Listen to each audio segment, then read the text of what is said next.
And I'm live, and guess who's here? Candy the Wonder Pop.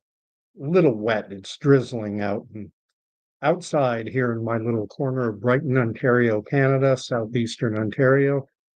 I like having that picture in my backdrop, kind of speaks to my identity somewhat. Being Canadian, picture nothing more iconic about the Canadian landscape than the CN Tower, maybe Niagara Falls. Uh, However, Niagara Falls, we share it with the United States. The CN Tower, of course, is strictly Canadian. And as I often say, that's how it would have looked back facing south from King Street back around 1977, 78. Looks nothing like that now. Now you got Roy Thompson Hall, that whole area where that old building, dilapidated building has now been completely done over. Uh, okay, shake a ball, lady, stick. Okay, come up, get your bacon. There you go. Candy has been looked after. Anna Monarchy showed up early at 10:16 for a 10:30 scheduled video. He obviously got on just after I set it up, saying good evening or whatever it is where you happen to be, everyone. I have people watching the live stream, some Europeans. I've had people from all over the United States, from the West Coast, West Coast of Canada, British Columbia, Whale Oil. Haven't seen him for a bit, but he often shows up in the comment field. You know, 7 o'clock, 7:30 right now out in the West Coast. I'm going to be talking tonight about the meeting between Mark Carney and Donald Trump in the White House. I already published a video with my thoughts scripted out, something I published to my Facebook timeline where I publish under the name Gordie, Gordie, very Canadian, Gordie Canuck, Canuck. I'm actually named somewhat after Gordie Howe. My middle name is Howard. Uh, that was my mom's choice. Her favorite hockey player was Gordie Howe back in the when I was born.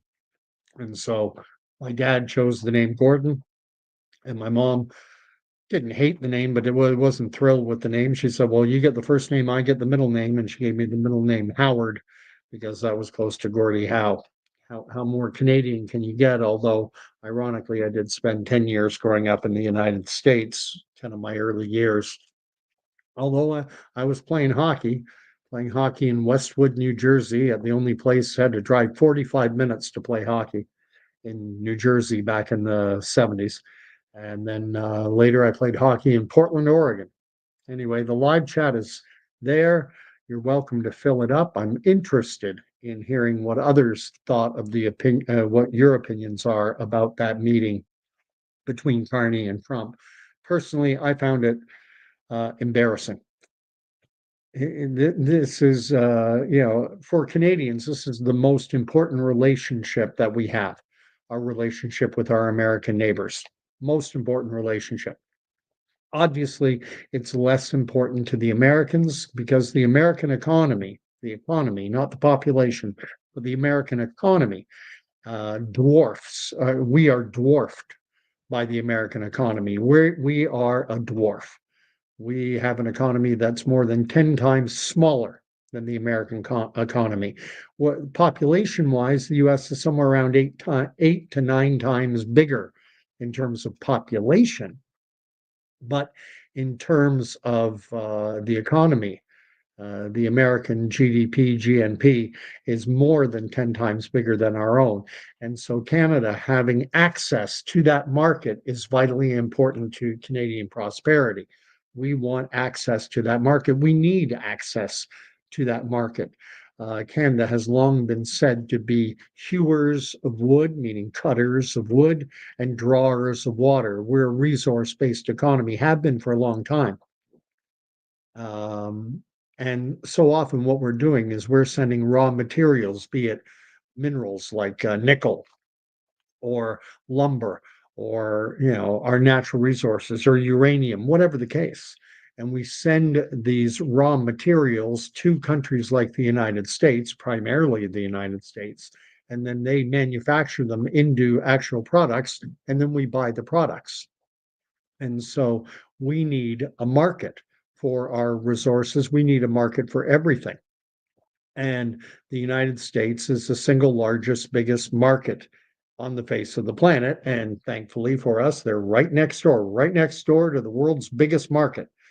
So that's good for us. But now we have a president in the United States who is attempting, and I underline the word attempting, to revive American industry because American industry, American workers had a high standard of living, high wages, high benefits. And so it became very expensive for companies to operate in the United States. It's cheaper to go to a country like Mexico. If you're going to make washing machines, why would you make washing machines in Ohio where workers demand 3-4 weeks vacation a year and statutory holidays on top of that, and they get full medical and dental benefits and high wages, 25-30 bucks an hour. Why not send it down to Mexico where employment standards are far lower, wages are far lower? You can build that washing machine that might cost $200-300 to build in the United States. I don't know the exact dollar figure, but say it costs $100 to build a washing machine in the United States. You can build that same washing machine down in Mexico for $25 or $30 and then ship it back. And so what Donald Trump is attempting to do, at least it appears on the surface, what he's attempting to do is by placing tariffs that he is attempting to revive American industry, like their steel industry, rather than importing steel from other countries like China. Let's develop it here in the United States of America, seems to be his rhetoric. And Canada, where we sell so much of what we produce, whether it be natural resources or manufactured goods, we sell it into the United States. So Canada it desperately needs access to that American market. Our prosperity hinges on it, and especially after 1988, when we signed on to a North American. Well, first it started out as a Canada-U.S. free trade agreement, and then later included Mexico and became known as the North American or NAFTA, North American Free Trade Agreement.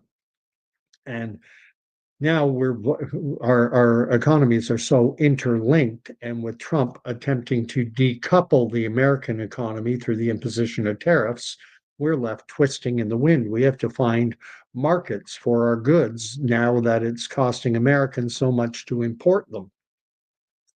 And another thought that I had with respect to that meeting is Carney was very deferential, very diplomatic, very conciliatory. He bent the knee. He characterized Donald Trump as a transformational president, and then likewise said that he intends to be a transformational prime minister.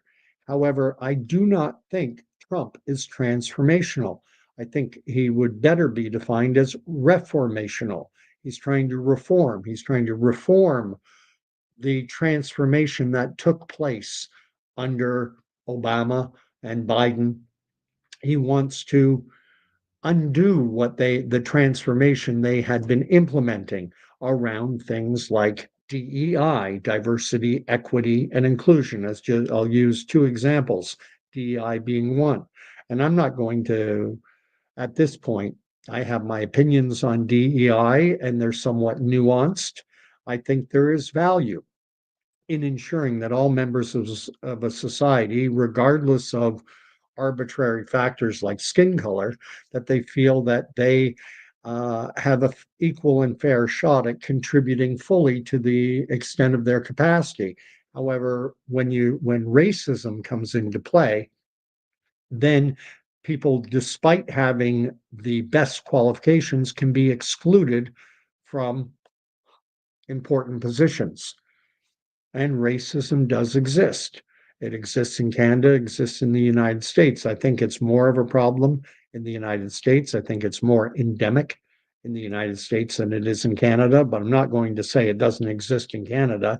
It does here too. I encounter it. And I think most people do if their eyes and ears are open. I notice no one's filling the live chat. Uh, I don't know who's watching right now. I just see that there are eyes on the live stream, but no one's contributing. And the other issue where I see Donald Trump being reformational and not transformational is in terms of energy. Donald Trump is Mr. Drill Baby Drill. We're going to drill oil, natural gas, and coal, old fashioned, reliable fossil fuels that some believe are irrevocably changing the climate of the planet. He's all for going back to oil and natural gas and coal to fuel the American economy. And let's face it, if we're being honest, China and their economy has been growing over the past few decades at an incredible rate. And a good part of that reason, I would suppose, has to be their reliance on traditional fossil fuels, on oil, on gas, on coal. And they're using those traditional fossil fuels and burning them to fuel a fast growing economy. Whereas in countries like Canada, we're talking about transformation, transitioning away from oil and gas and coal and transitioning to greener technologies, which are very expensive. And so does that put us at a competitive disadvantage? When you're in a competitive marketplace, whoever can get their products to market for the cheapest possible cost, they're the ones that win the war. And are we putting ourselves at a competitive disadvantage by centering on green technologies? And it looks to me, this is my take on things, is we have Donald Trump taking the United States in one direction, and Mark Carney is looking to take Canada in the completely opposite direction, especially with respect to these two issues of energy development and this idea of DEI versus a meritocracy. And who's going to win in the end? Is the country that is promoting a meritocracy and drill baby drill? Are they going to crush the country that it wants to transition away from fossil fuels and wants to transition away from a meritocracy to a quota-based DEI system? And given the fact that the United States already has a massive advantage, it's like we're starting, a 100-yard dash, but the Americans are already 20, 30 yards in front of us. And we're going to try and play catch up. Meanwhile, we're going to put weights on our legs because we're not going to develop our energy resources, our oil and gas. I'm not going to talk about coal. I don't know what we have. I'm sure there's still some coal in Cape Breton somewhere. Cape Breton was famous for coal mining and Nova Scotia in general, I believe, but Cape Breton in particular. We're weighing ourselves down because Canada is going to save the world from climate change. And Donald Trump doesn't really seem to care about climate change. And the Americans have an economy 10 times larger than our own. And they have 8 to 9 times the size of our population. So is it really going to matter in the grand scheme of things if indeed carbon is the big bad boogeyman that people like Mark Carney believe it is? Is it going to make any difference when 40 million Canadians are burning green energy, using wind and solar powered electricity generation? Is it really going to matter when there are 350 million Americans and 1.4 billion Chinese and 1.4 billion Indians who are burning natural gas, coal, and continuing their reliance on the internal combustible engine? Open question. I think the answer is obvious, but some may disagree with me. I'm not going to go on too much longer. It doesn't look, the reason I enjoy doing the live streams is, man, I get, the live chat fills up. I was in the last live chat I did, Eat Me, Nancy in Montreal had said she was going to send me a video to watch, something entertaining and enlightening and encouraging. But unfortunately, I haven't seen it. I haven't gotten that link yet. That's not a complaint. I know life gets busy. You say, oh, I'm going to do this, and then, dang, forgot. I've sure as heck done it a million times in my life, if not more. Anyway, God bless. Doesn't look like there's a lot of discussion going on. I think we're in for a very entertaining. That's the way I'm looking at it. That we're going to have a very entertaining days, weeks, months, years ahead. Um, I think we're going to find out a lot when the Mark Carney Liberal government delivers its throne speech, which will be delivered by King Charles. He'll ascend to the throne and he will lay out the course that the Liberal government is planning for the nation state of Canada in the months and years to come. And I'm expecting to hear tons about how we are going to be going in the opposite direction to our largest trading partner to the south. We're going to decouple from them and we're going to rely on overseas markets that are an ocean away. And we're going to decouple ourselves from the world's largest economy that is right there, right next door. And we're going to erase trade barriers, interprovincial trade barriers that often make it. Ontario and Manitoba often have more restrictions on interprovincial trade than we have with the United States. It's easier for a Manitoba-based company and an Ontario-based company to trade with Americans than it is for them to trade with each other. And that's just reality in this crazy country we call Canada. But even with robust interprovincial trade, we're cutting off our nose to spite our face if we ignore our trading relationship with the United States. It is often said, they're the elephant in the room. When they sneeze, we get a cold. If they're going to be going all in on drill, baby, drill, and if they're going to be going all in on a meritocracy versus a quota-based DEI system, and if we basically say, well, screw you, we're going the opposite direction, I don't see it boding well for us. I see the Canadian economy getting crushed. Sometimes this is what happens with the live stream. It takes time for it to get some traction. It takes time to get some more eyes on it now. I know that people will often catch up at double speed. Uh, but if you have some thoughts, if you have some commentary, put it in the live chat. If there's nothing up in the next 2-3 minutes, I'm going to tap out and wish everyone a good night. I do work tomorrow. I do not do this professionally. It hardly, I'd be in deep trouble if I did. YouTube drops a few nickels and dimes, sometimes the odd loony and toonie. If you're an American, a loony is $1, a toonie is a $2 coin. Sometimes I get a loony or a toonie dropped into my hat. It's hardly great shakes. I am trying to work at improving the visibility of the station, improving the number of subscriptions I have, the number of views, that kind of thing. But it's a competitive. YouTube is a very competitive space. There are got to be tens of thousands of voices out there, maybe probably 100,000 plus. How many Canadians? Stations like mine, there are some with production values, which I don't have. They have almost like, they've got their opening theme song and video graphics and stuff. I have none of that stuff. And quite frankly, I'm not interested in it. I prefer bare bones basics simply because my goal, my desires when I put out a video, I want to be the same guy talking on my video channel as I would be if you were to meet me face to face in person. Don't want to dress things up.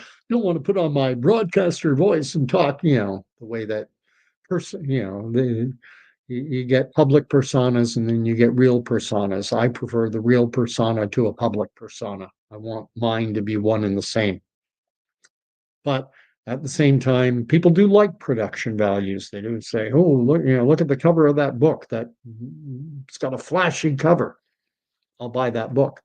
And the book that doesn't, that just has a very bare bones dust jacket or none whatsoever, people go, "Oh, how good can that book be?" Looks like they hardly spend any money trying to put it out there. So we're coming up on that 3-minute mark, and there are nothing being shared in the live chat. Is Canada?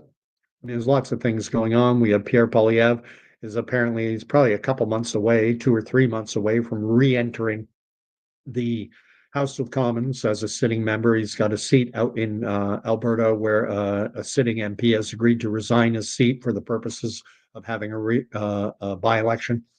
Mark Carney has signaled that no games, that he will facilitate a by-election at the earliest possible date so that Pierre Polyv can re-enter the House of Commons and fulfill his role as the leader of His Majesty's official opposition.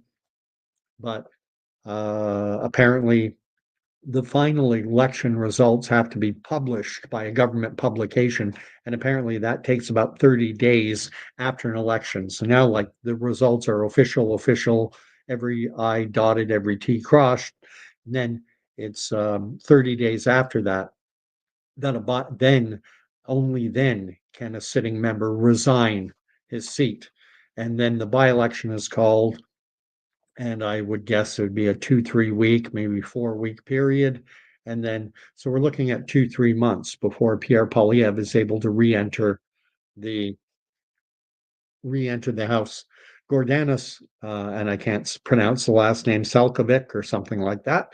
Nice to see you as well, Gordana. Nice to see the feminine version of my own name, Gordon and Gordana. We'd make a great couple. I'm just kidding. So we've got that happening on the political scene in Canada.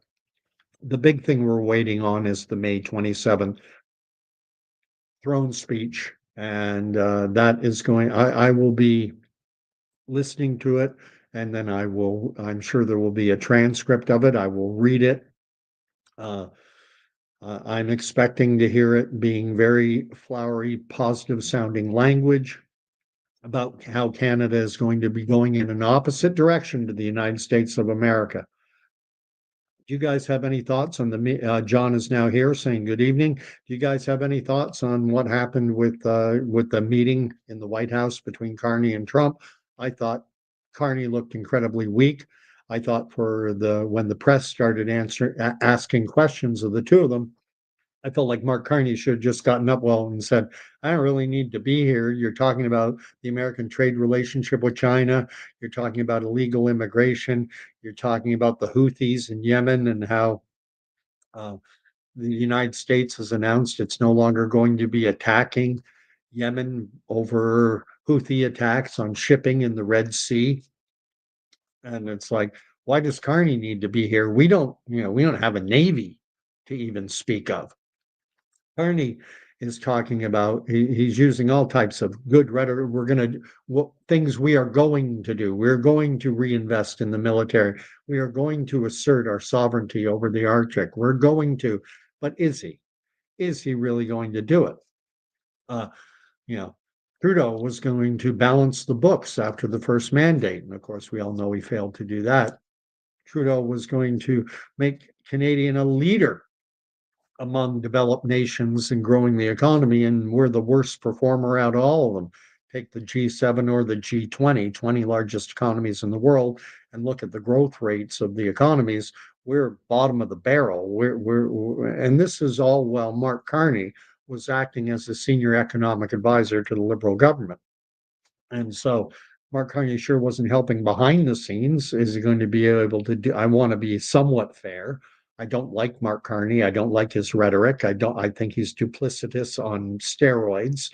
He talks out of both sides of his mouth. When he goes out west, he talks about infrastructure projects. He talks about getting Canadian resources to market, but then he goes to Quebec and he tells them that, we're going to go all in on green energy and that no pipelines will transition across Quebec. And it's like, well, what? You're sucking and blowing at the same time, Carney. John's asking a question. Would Trudeau have done better than Carney? Trudeau, when he went down, was something at that time, newly, 2015, bit of an unknown quantity, no resume to speak of. He'd done nothing in his life. Carney at least has some, he's got an impressive looking resume. Governor of Bank Canada, governor of Bank of England, senior advisor on climate change initiatives at the UN, sitting on the board of directors at the WEF. What had Trudeau done before he became prime minister? Trudeau had been a ski instructor, snowboarding instructor. He'd been a bouncer in a bar, maybe. And he'd been a part-time semi fill-in teacher at a private school that wanted his name on their corporate letterhead so that they could raise money. I mean, when Trudeau was teaching at that private school out in British Columbia, I'm convinced the only reason they hired Justin Trudeau is because he had the name Trudeau, son of former Prime Minister Pierre Elliott Trudeau. Wow, now people will donate money to us. That's why they hired him. Trudeau had done nothing to justify being elected to head of government of a major world economy. Mark Carney, I don't like him, but I have to acknowledge a lot. Why did he get elected? Why did so many Canadians vote for him? Somewhere in around 44, 45%. Why?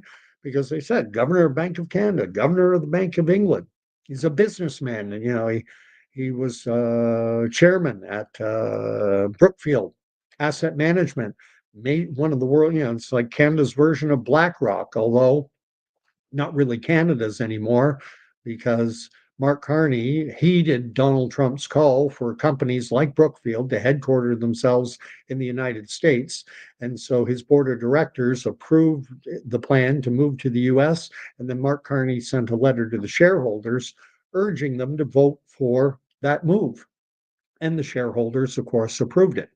So took high-paying Canadian jobs, moving them down to the United States. So I don't like Mark Carney, but I recognize I'm not blind to the fact of why a lot of Canadians voted for him, and a lot of it was simply because they didn't like Pierre Polyv. And I put that down to the fact that people don't really know, even now, who Pierre Polyv is beyond what they see during nightly news clips from a very biased and propagandistic media machine in Canada. The media in Canada had Pierre Poilievre very much in their crosshairs. They wanted to take him down, and with justification. Their livelihoods depended on it. If you work for the CBC, you get 1.4, I think it is, billion dollars from Canadian taxpayers. And Mark Carney was promising to, another 150 million on top of that. So, and then you contrast that with Pierre Poilievre, who was talking about defunding the CBC. And so, if you're a media outlet in Canada, you're like, well, we got to keep the liberals in power. Well, we can't, and they are very good at what they do in terms of shaping public opinion by the way that they report on things.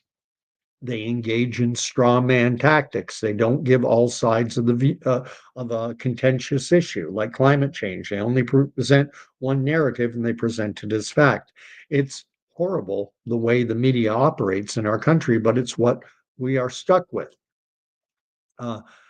And I've got Sharunian here, who's Sri Lankan, but Canadian of Sri Lankan descent.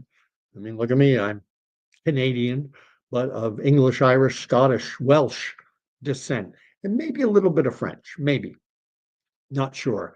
I have an ancestor whose last name was La Rochelle, which is a very French sounding name. There's a region of France on the coast called the La Rochelle region. So I imagine it's very possible that I have a French ancestor kicking around back there somewhere. And I may have a little tiny bit of Ojibwe in me as well, because my dad's family was from Manitoulin Island, which is unceded Ojibwe territory. And my dad's family goes back in Manitoulin Island generations. So was there a relationship at some point between one of my dad's ancestors and someone who's First Nations? Possible. The one thing I know is my blood type is more typically represented among Asians and Native North Americans than it is among white Europeans. So maybe there's something kicking back there as well. But I'm never going to do an ancestry DNA type test.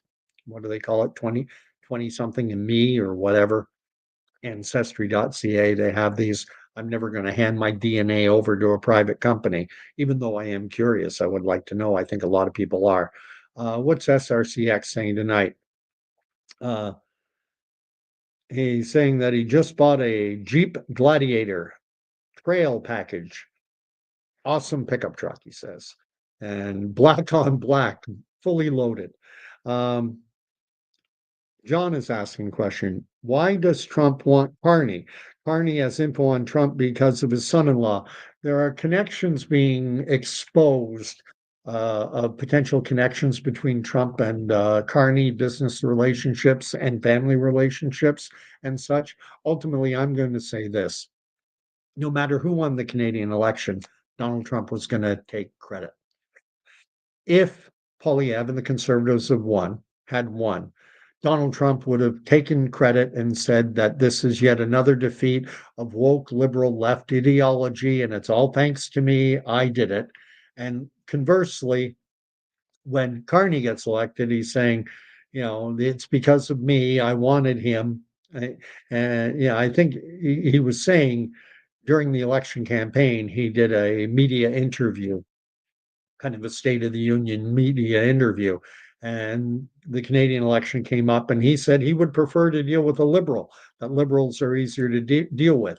And so it looks to me like either way, Trump would have claimed that he was the reason. I'm the one who determined the outcome of the Canadian election. Now it's, I wanted Mark Carney. I didn't like Trudeau. Trudeau's a loser. I got rid of him. Trump, love him or hate him, and I'm in between. Some things I like, some things I don't. Uh, but I don't think even if you're full on MAGA, a total Trumper, unless you're completely blind, you have to recognize the man is boastful, bragacious, loves to puff out his chest, and that he's got an ego bigger than the Grand Canyon. Everything is about Donald Trump. I know more about everything. Okay. Okay. When you want to talk about women's issues, nobody knows more about women issues than me. Okay. Everyone knows it. I know more about women. Okay. No question. I never get any credit, but that's okay. I never do. I never do. No one gives me credit, but I don't mind. It's okay. I'm very humble guy. No one's more humble than me. Okay. Okay. There's never been a more humble president of the United States. Never a more humble person in the world. I think I might be wrong. I could be wrong, but I think I am the most humble guy in the world. Okay. Like Trump, that is his personality. He's got it. He's a narcissist, which is self-love on steroids. And a little sidebar note for this term narcissism has become very popular of late. And people love to throw it out at other people. You're a narcissist. It's it's like pejorative. I noticed a few years ago people would say, "Oh, he's throwing out very pejorative terms," or disingenuous.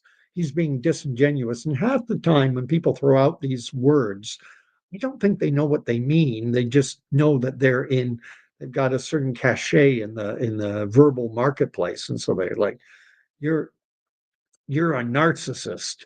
So where does this term come from? And I don't know the full 100% specifics, but it has to do with a Greek play or tragedy or literature about a guy named Narcissus who was apparently like Adonis, like Michelangelo's David, like a portrait of Dorian Gray. Gorgeous guy, handsomest guy you ever want to see. And he went walking by a pond or a lake or a body of water, and he looked, and for the first time, he saw his reflection. And he was so enamored with his own image that he stood there, and I think he stood there until he died. He was that in love with himself. So that's where the term comes from. If anyone is curious and didn't know, a lot of people know that, but a lot of people don't. Uh, let's see. Um, anyway, so that's my thoughts with respect to what John wrote up. Why does Trump want Carney? Carney is, I think ultimately what Trump would like is genuinely for Canada and the US to form a if not a closer relationship, more of a political. I don't know that it necessarily has to be the 51st state, but something along those lines, because I do think, and I think there is merit in it, that Trump and certain elements within the US administration are concerned about the degree to which Canada is cozying up to communist China. The United States and communist China are in something that I consider to be an undeclared state of war right now. They are both, the United States is the world's leading economy and the world's leading military power. That's where things stand currently. But China has been coming up hard and fast for decades, and they're getting very close. And a lot of commentary, there's a lot of commentary, expert commentary, whatever expert means, but it's pervasive, that the Chinese are slated to overtake the United States as the world's #1 economy over the next 5 years, 5 to 10. Sometime between 2030 and 2035, China's economy is expected to surpass that of the United States. And if and when that does happen, it won't be long thereafter that China becomes the dominant military power in the world. And I think what Trump is trying to do is he's trying to forestall that. He's either trying to prevent it completely or at the very least delay it. And how successful is he being in his endeavors? That's open for debate. But I honestly believe that under the previous Obama and Biden administrations, that no effort at all was being made to maintain US economic and militaristic superiority. I don't think the effort was being made. Now Trump is trying. How successful is he going to be? Again, that's open for debate. Eat Me thinks that John may be 100% right on this one. Eat Me, I mentioned you earlier in the stream. You had talked about a video you wanted me to watch in my last live stream, but I don't know if you put the link up during that live stream in the live chat. There wasn't anything in the comment field. I didn't get an email, so I would like to see it. And then what is SRCX? A little bit of a typo, no big deal. Of course, no, of course he meant to write. Of course, Trump supporters are rationally blind. The majority are right-wing Christian radicals. I don't think so. I don't think the majority. I do now, definitely SRCX, I will agree with you that there are right-wing Christian radicals and that that element does support Trump, but it's not a majority. In the state of California, Pew Research found that less than half of individuals identifying as evangelical Christians even are registered to vote. And it said that there are roughly in and around 5 million individuals in the state of California who identify as evangelical Christians. And then so 2.5 million don't even register to vote. So you only have 2.5 million self-identifying evangelical Christians left. And of that 2.5 million who are registered to vote, only half of them vote. So you get about 1.25 out of 5 million actually bothering to go and vote on election day. And this was a point being made by a lot of Republican commentators in the state of California that Christian evangelicals could have an impact if they participated in greater number in the electoral system. But there are a lot of Christians, and let's face it, Donald Trump, twice married, his comments, grab him by we all know what he said on that bus with one of the Bush brothers. We know about his commentary respecting going into the Miss Teen USA pageant that he owned. I mean, the man has serious moral blights on his record. And so there are a lot of Christians who say, I just cannot vote for that slime ball. And those that do vote for him will be apologetic in the sense saying that until Christ comes back, we're always going to be picking the lesser of two evils, that we've all fallen short, et cetera, et cetera, et cetera. And so it's interesting. So let's see what else is being written. Eat Me is saying good evening to myself and to everyone else. John is asking, does China want Canada in the same way that the US wants us? Why doesn't the media say anything? I have to put out there as something of a thesis statement. I believe that there are Chinese actors who have infiltrated just about every strata of Canadian society and American as well. I think it's worse here in Canada, though. I think our politics is infested with players who are beholden to communist China. I think it's that it reaches into our judicial system, and it certainly has reached into our media. China is the world's largest holder of non-sovereign debt.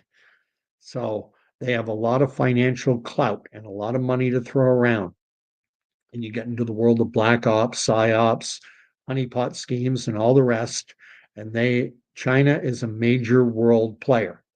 We had the Cold War, and that was the United States and the old Soviet Union. The Soviet Union collapsed. Forget what year, in around it was 1980s, I think 89, thereabouts, when the old Soviet Union collapsed. And the baton somewhat got passed to China, and they've been coming up hard and fast ever since. And they are now the main power in the world, vying against the United States for world economic and eventually militaristic superiority. And the Soviets had their tentacles spread throughout the Western world. They infiltrated Canada, the United States. I'm trying to remember the name of that famous spy who had been working in Ottawa. And I can't remember the guy's name. It began with a G and ended with a ski, Gaborski or something like that.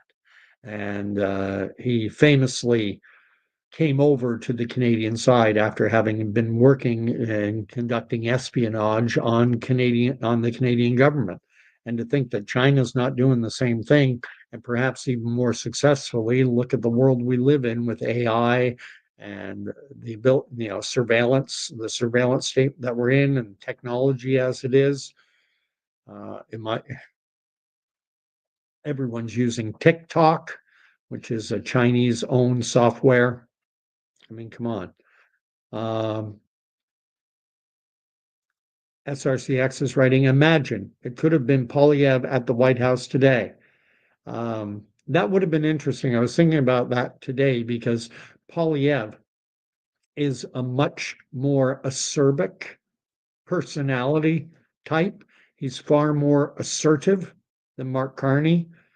Mark Carney is used to being the most, the loudest, the most, the one to whom everyone else defers. Head of the Bank of Canada, head of the Bank of England, head of Brookfield Asset Management. Oh, yes, sir, 3 bags full, sir. That's what he's used to.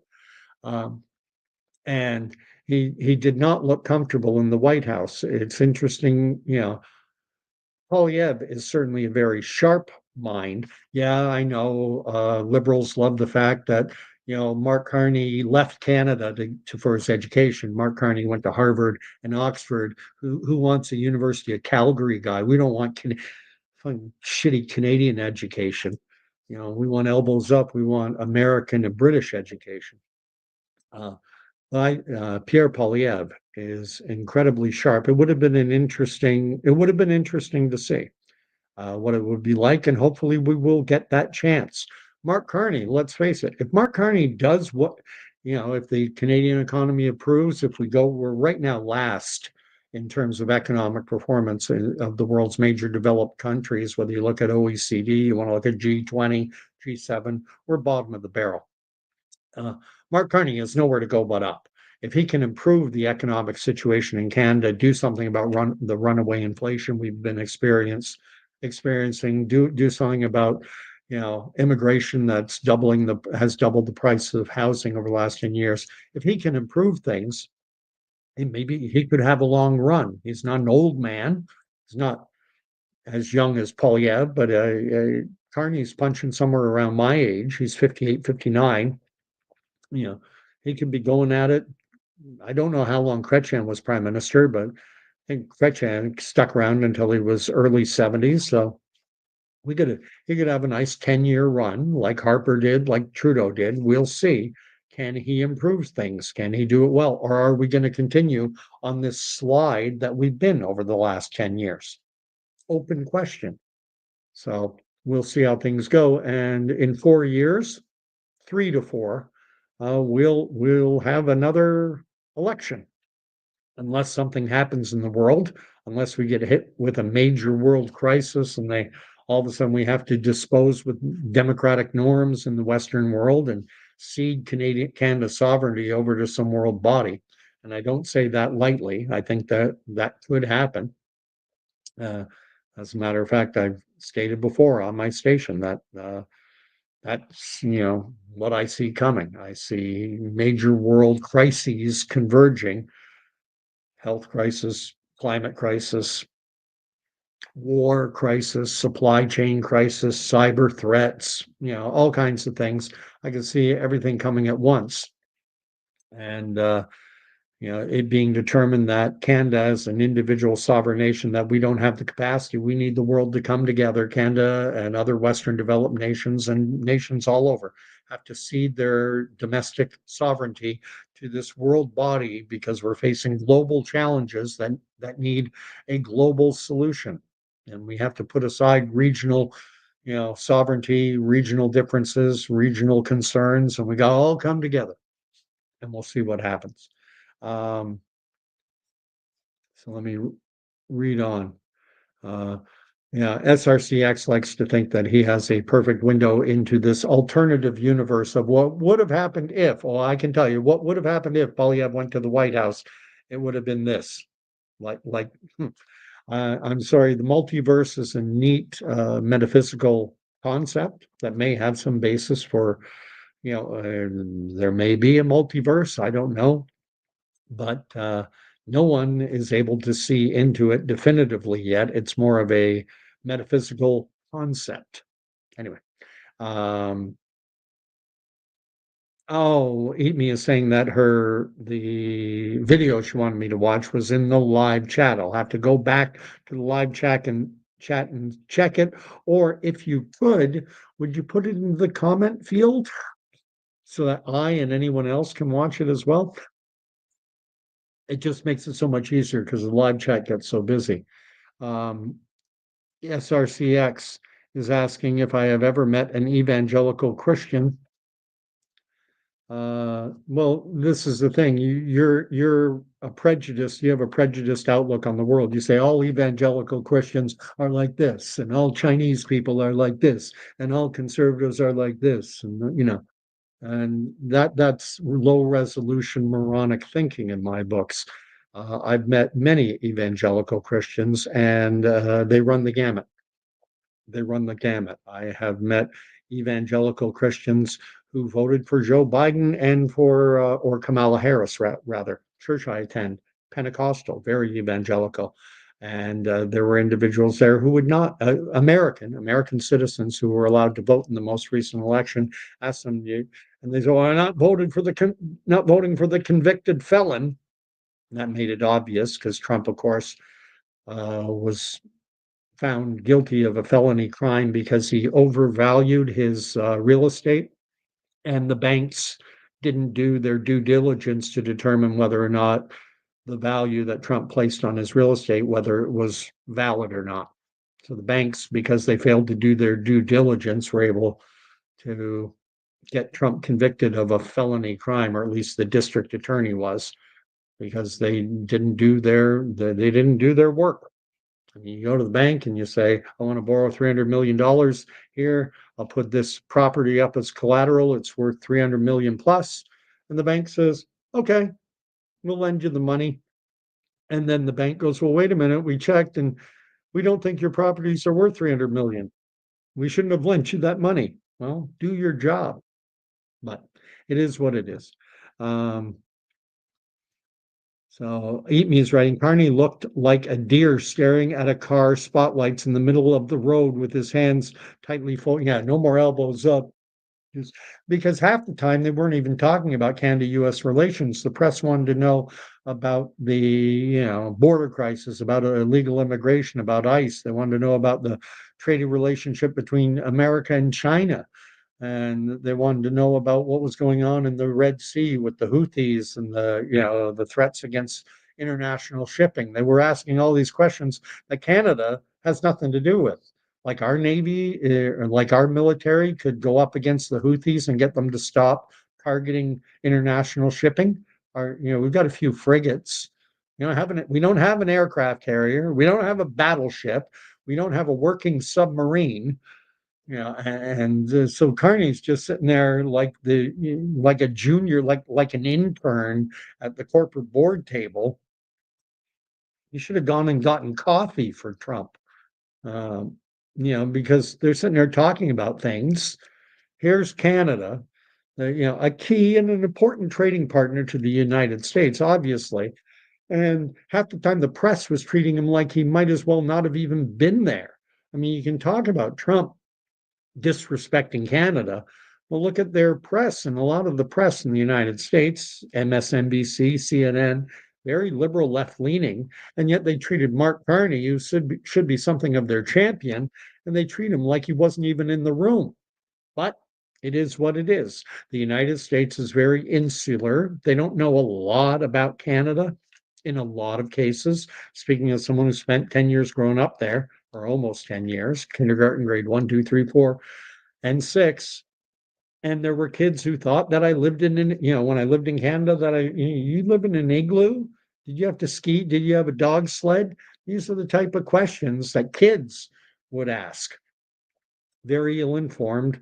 And, my parents would say that in June, July, they'd see in Ottawa, where they spent a lot of time growing up. My mom was born in Winnipeg, and around grade 2, 3, moved to Ottawa.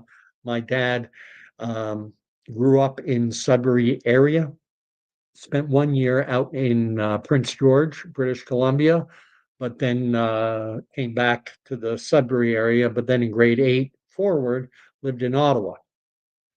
And my parents talked about the fact that in the summer months, June, July, they would see Americans coming up, American plated cars, and they'd have a ski rack. Where's the skiing? It's June, it's July. We don't ski in Canada in June and July. But I agree with Eat Me totally. Looked like a deer, a deer in the headlights. And SRCX, again, he's got his alternative virtual reality, and he could tell exactly what would happen. Trump would eat Polyv alive. Well, Trump just ate Mark Carney alive. He just made Carney look like a piece of furniture, which is what he like. Did you notice Carney kept raising his hand? Can I say something, please? Canada here. This is a meeting about me. Can I say something? Trump, yeah. Let this little pipsqueak talk. I mean, it was embarrassing as a Canadian, but SRCX probably says Carney did great. Whatever the case. Well, Carney's a man, but he sure crapped the bed on that meeting. But at the end of the day, nothing was going to be that was political theater. That was political theater, is all it was. Was anything really accomplished? At best, all that would be accomplished is they're kind of laying the groundwork for future discussion. But the groundwork says that the US is going in one direction and we're going in the opposite. They're going to drill, baby, drill, and we're going to freeze in the dark as we pursue this Green New Deal. And forget your pickup truck. You're going to be up there trying to get your lithium-ion batteries in your Tesla or your Prius, trying to hold a charge when the temperature goes down to 20, 30, 40 below zero. Good luck. We'll see what happens. Beautiful Dreams, who I haven't seen before, said Prime Minister Mark Carney was really savvy and he knows how to tell Trump, no, Canada's never for sale. And he also cleverly used choice of words to connect well, that's what Trump said. Trump said, I'm an old real estate guy. And the simple fact of the matter is, time will tell, as with everything. In 1988,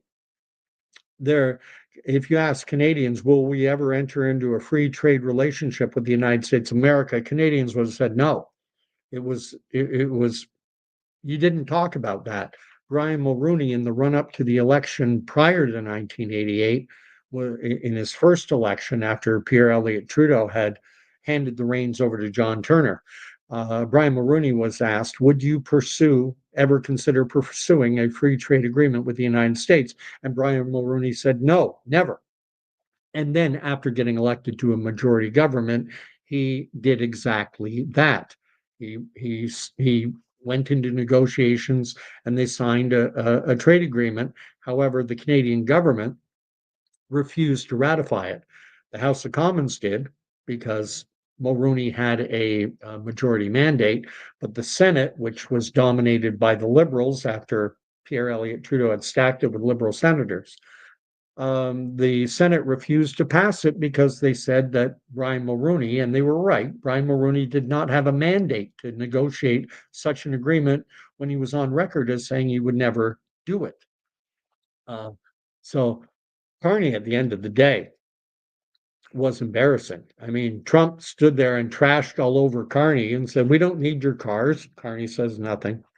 We don't need your energy. Carney says nothing. We don't need your resources. We have our own steel. We're building steel plants are being built as we speak. Carney just sat there, elbows in, not saying a word, either during or before when, can I say something? Can I say something?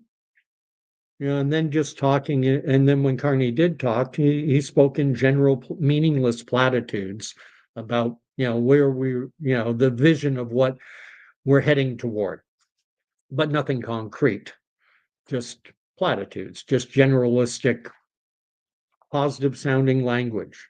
It's going to be sunshine and unicorns. It's going to be sunny ways, to quote, former Prime Minister Justin Trudeau. Sunny ways are coming. What does that mean? Oh, we're going to double the cost of housing in the country. We're going to have wide open immigration. We're going to let 200,000 or thereabouts new people into the country every year. What am I saying? 200,000? That would be nice. It's more like 750,000. And now Carney is talking about limiting immigration to a maximum per year of 5%. And that's the goal for the year 2027, not for 2025, not for 2026, but by the end of 2027, he wants to have immigration limited to 5% or less, or he said under 5%. Well, we're over 40 million now. And 5% of 40 million is 2 million. 2 million. So what Carney is talking about is in 2025, 2026, allowing 2 million plus people into the country. So that's 4 million right there. There's a province the size, close to the size of Alberta, being added to the Canadian population. And then in 2027, pulling it back to under 5%. But by that time, what are we going to be? 45 million? 46 million? So being under 5%, you could still go over 2 million per year. And we've seen what massive levels of immigration have done already to our housing market, doubling the cost, young kids being priced out of the market completely because of supply and demand. And what's Mark Carney's solution? Brookfield Asset Management was a big investor in miniature homes. Oh, we're going to buy lots of those miniature homes, my company that I'm invested in, ka-ching, ka-ching.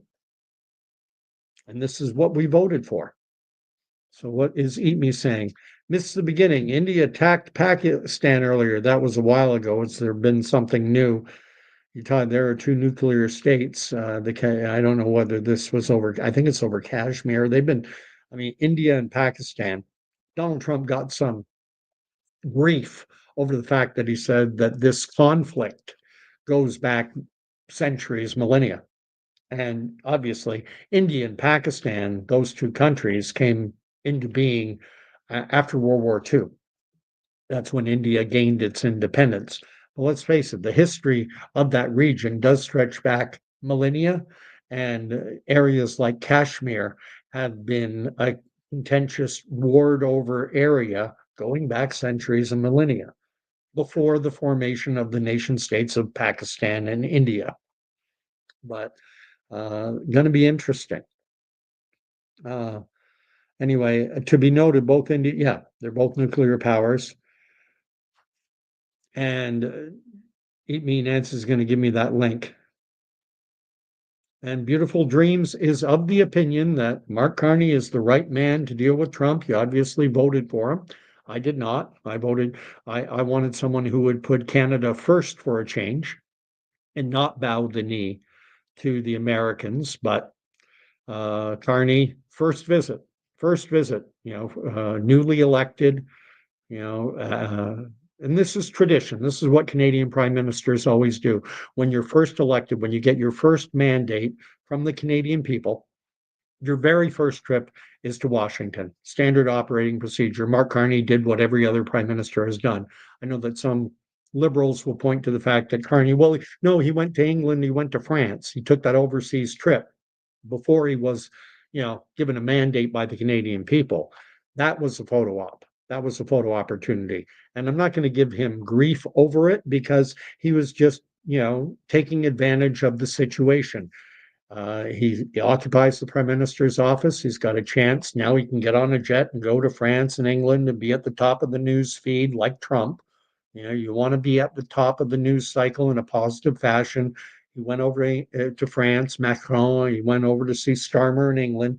Didn't really do anything. It was basically political theater, a photo op.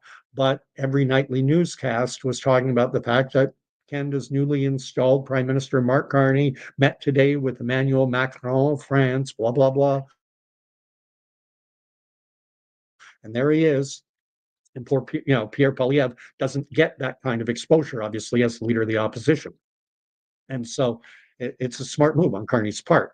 But ultimately, he did what Canadian prime ministers do after getting a mandate from the Canadian electorate for the electorate. I said electorate for the very first time. Where do you make your first visit? You go and bow the knee at the White House. And he certainly did that. Can I talk, please? Can I say something? I got something to contribute. Yeah, Trump. Yeah, go ahead. Carney, I'm sitting on the edge of my seat here. Let me talk. This is a meeting because I came down to visit you. It was embarrassing to me, but Beautiful Dreams thinks Carney did a great job. SRCX is saying that we will sell our resources. We just sold. I think it's the biggest natural gas producer in Canada, just got sold to Sunoco. Thanks, Mark Carney. Canada first. No, Canada second. Canada last. China first. World Economic second. Canada last. Moving it, Brookfield moved down to the United States. I mean, we're stuck with Carney. We were stuck with Trudeau for the past 4 years. Now we're stuck with Carney. He came in as something of an unknown quantity. He's never been in politics before in his life. He's got a clean slate politically. He's got skeletons in his closet a mile long. His wife's relationship with Ghislaine Maxwell, that's really, if Pierre Poilievre had that kind of skeleton in his closet, they'd bury him with it. But they don't do it with Carney because they like him. He's going to keep the media is going to get the CBC is getting another 140, $50 million on top of the 1.4 billion they already get. And the legacy media, CTV, Global, and the like, their reporters, their so-called journalists, their salaries are subsidized to the tune of about $30,000 a year. So they're not going to take him. They're not going to try and take him down. Anyway, Yeah, we're not selling our sovereignty. When Canada becomes an empty shell, we'll say, well, it's our empty shell. It's our valueless, worthless real estate, but it's ours. We sold everything of value to the Americans, but we get to keep the husk. The corn is gone. You know, the flesh of the apple has all been eaten away, but that rotting core, that's ours. Uh, and Cryptomario getting back to India and Pakistan, saying, waiting to drop the puck. There's a Canadian reference for you, if there ever was one. Let the games begin. Puck drops, and so do the gloves. Uh, and SRCX loves going off top. What is Beautiful Dreams, right? Um, and I'll agree with the Beautiful Dreams here. She's saying Americans don't know anything about any other countries except themselves. And broadly speaking, and obviously that's not universally true. I have known Americans who know Canada very well, but broadly speaking, you're right. And I know that from firsthand experience. They never traveled out of their own country and not curious or interested. Yeah, very American centric. So glad to find some common ground with Beautiful Dreams, who I seem to disagree with, obviously. She thinks Carney did a great job, and I think he was sitting there, can we talk about Canada, please? Can I say something? But that's going to happen. That's going to happen. We live in a partisan world. We live in a divided world. And so, uh, you know, that's why I try and be fair when Carney went to France and England. He was taking advantage of the situation, but it's something a conservative would have done as well. Harper was accused of using the office of prime minister for campaign purposes himself. And that's what Carney was doing. He was doing what Harper did before him. He had the power of the office of the prime minister to help him at the ballot box. Harper did it. Carney did it. The only thing is, what bothered me about Carney is that the fact that Harper, when he used the power of the prime minister's office to help him at the ballot box, it was after he had earned a mandate from the Canadian people writ large. Mark Carney never had a mandate to go to France or England from the Canadian people. It was just 86% of the 151,000 Liberal Party members who chose him. That was the extent of his mandate. So, 120, 30, I don't know what 86% of 151,000 is, and I'm not dragging out my calculator. Let's say 130,000 Canadians chose Mark Carney out of 40 million. That's hardly a mandate to go for photo opportunities, but it's not illegal. And it did help to get him elected, no doubt. A lot of Canadians, who's this Mark Carney guy? Now he's at the top of the news feed. He's the number one story. Our leading story tonight, Canada's newly installed Prime Minister Mark Carney meeting with France's Emmanuel Macron to discuss the deteriorating trade relationship between Canada and the US. Oh boy, catnip. Uh, SRCX says that Ottawa is a beautiful city. I've been there many times. He stayed at the Chateau Laurier. Great. I've been to the Chateau Laurier once for a wedding between a couple of friends of mine. This is the only one time. Ottawa is a beautiful city. I've often said I like to go to Ottawa. It gives me a chance to visit my money. That's where it all goes. Anyway, let's go on. Yeah, PM Mark Carney is just being polite. Fair enough. They're sitting there. The press isn't even being respectful of Carney, talking about China, talking about the Houthis, talking about Biden and immigration and everything. Nothing germane to the Canadian American relationship. And they're just treating Carney like he's not even there. And Carney looked like it. Uh, yeah, God. SRCX likes drug dealer Doug Ford. God help us. Oh, man. That's Ontario's premier, Doug Ford, who was a high school drug dealer. Fact. Check into it if you want. but it's fact. He used to deal hash with his brothers Randy and Robbie, the Ford boys out there, like, Bubbles, Julian, and I don't know, the Trailer Park Boys. That's the premier of Ontario. Uh, and actually, in legal precedence, Beautiful Dream, she's saying, I'm assuming you're female, but I can't tell. Not saying a word doesn't mean submit or agree. Actually, in legal parlance, silence denotes consent. That's the axiom of the law, is that silence denotes consent. And, Mr. Elbows Up is all congratulations, you're a transformational president, you know. And of course, the apologists will say, well, that's just, him being nice. That's not what he's not going to say what he really thinks. What happened to Elbows Up? That was just, Elbows Up was just the Canadian equivalent of drain the swamp. Morons, and a lot of Canadians and a lot of Americans are morons. And so we like our slogans: elbows up, drain the swamp, lock her up. This kind of stuff plays. And there are a lot of liberal idiots, just like there are a lot of MAGA idiots. And, just get the right slogan. And that's, and it plays.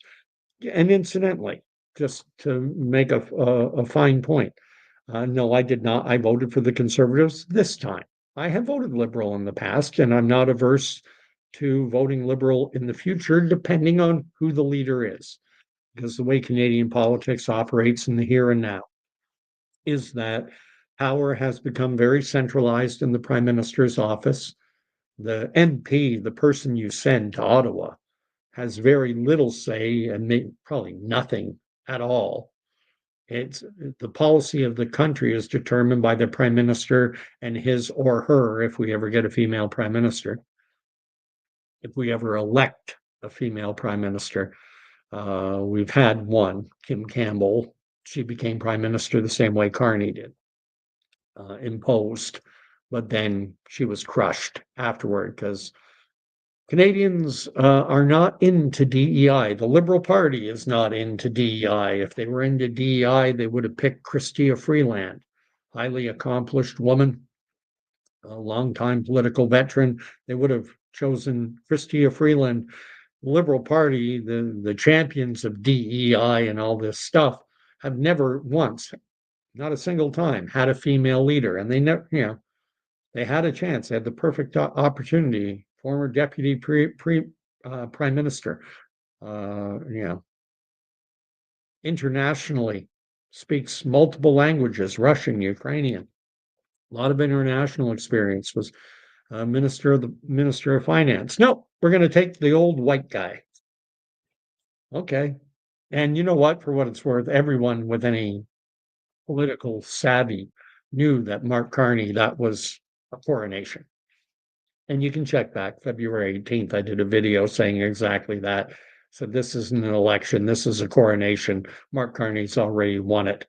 If the Liberals don't believe their own DEI garbage, they're not going to elect. They're not going to pick Chrystia Freeland. They're not going to do that. They'll go with the old white guy. And bingo presto, yeah. And I wasn't the only one saying that. And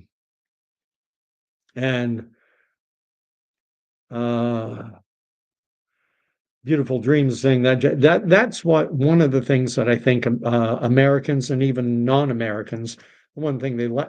Trump is entertaining.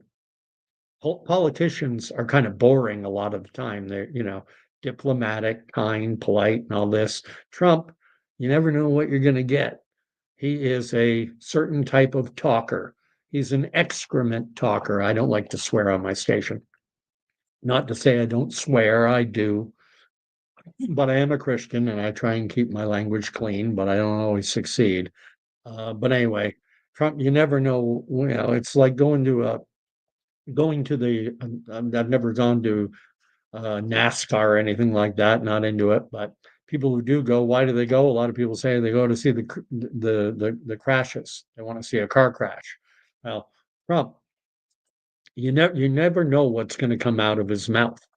And so that makes him an entertaining figure, especially if you can be divorced from having an emotional state in what's happening. If you can kind of divorce yourself emotionally and just take it on entertainment value, Trump is the most entertaining president the United States has ever seen.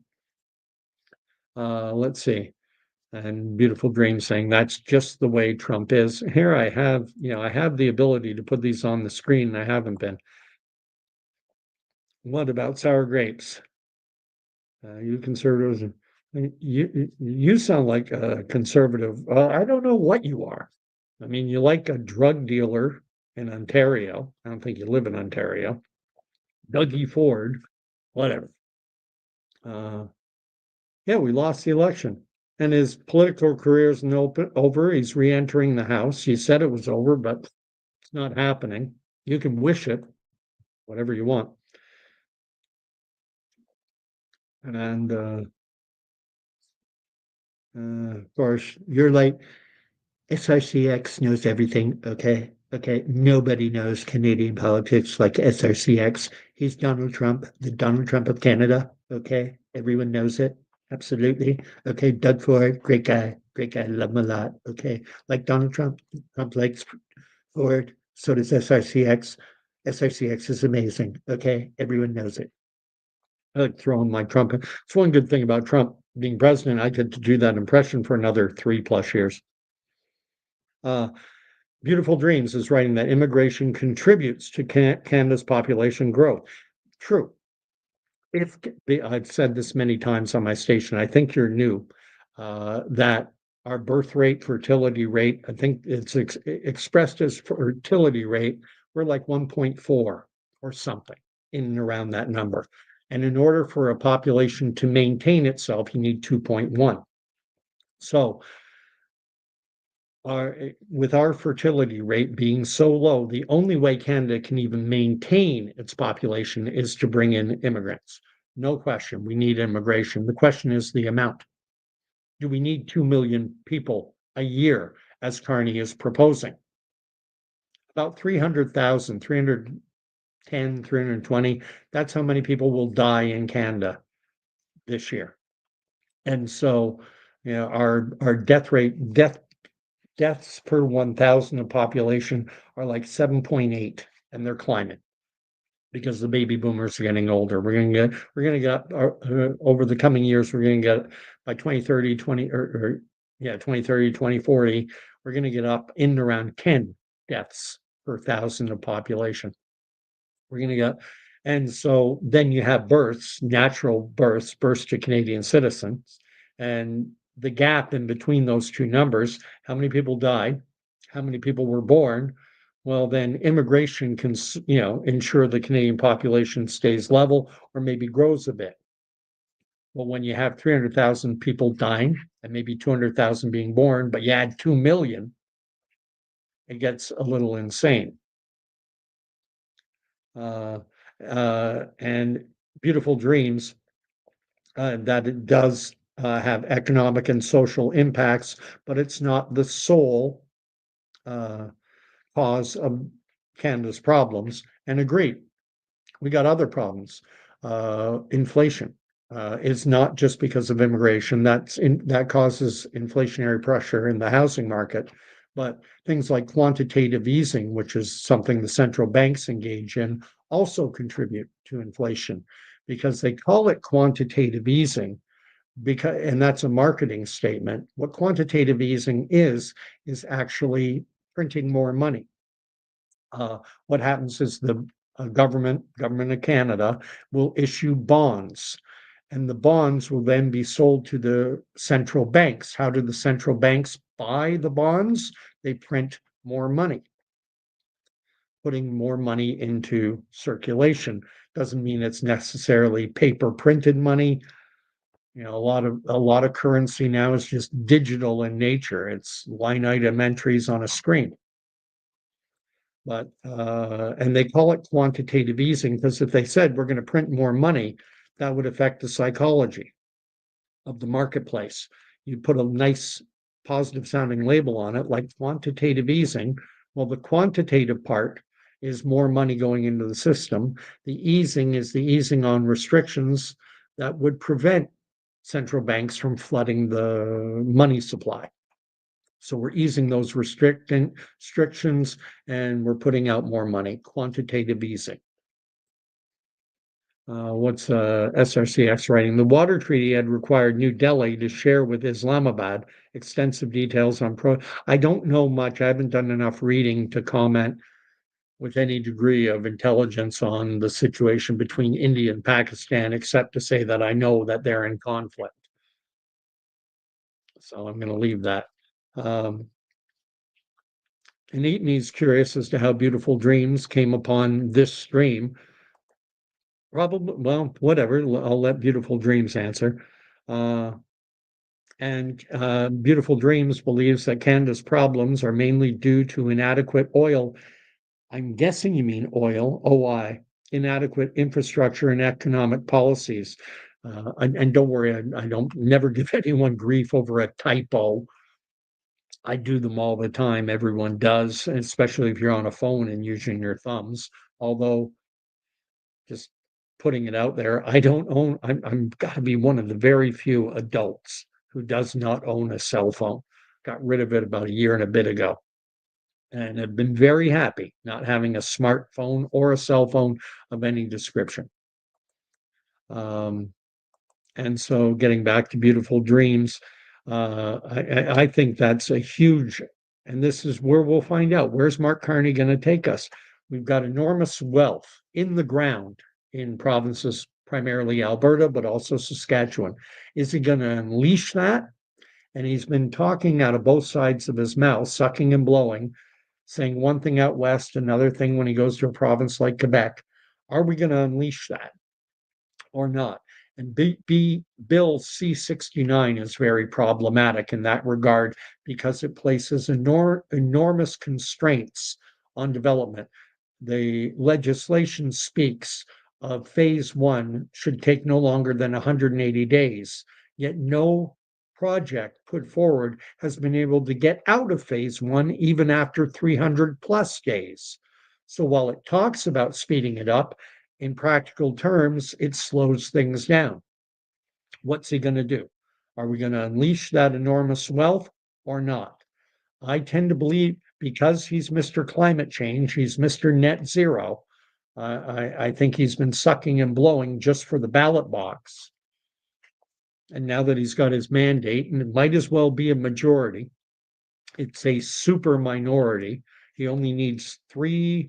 I don't know if it's 168, 169. It's been flipping a bit. I think we're at 169 currently. There could be a recount somewhere that ends up flipping another seat. But I think he only needs three as things currently stand. 3 votes from the opposition benches.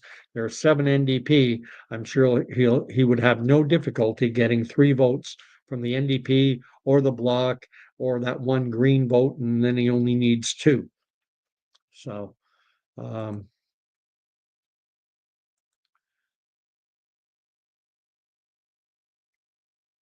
now you haven't read the Bible before, I'm guessing, SRCX, because you're forgetting Jesus's exhortation to welcoming the stranger. For I was naked and you clothed me. I was hungry and you fed me. I was this and you did that. And read the Great White Throne Judgment in the Book of Revelation, where it talks of every nation, every creed, every tongue. We're all going to be there. If someone is a racist in my books, they're not a Christian.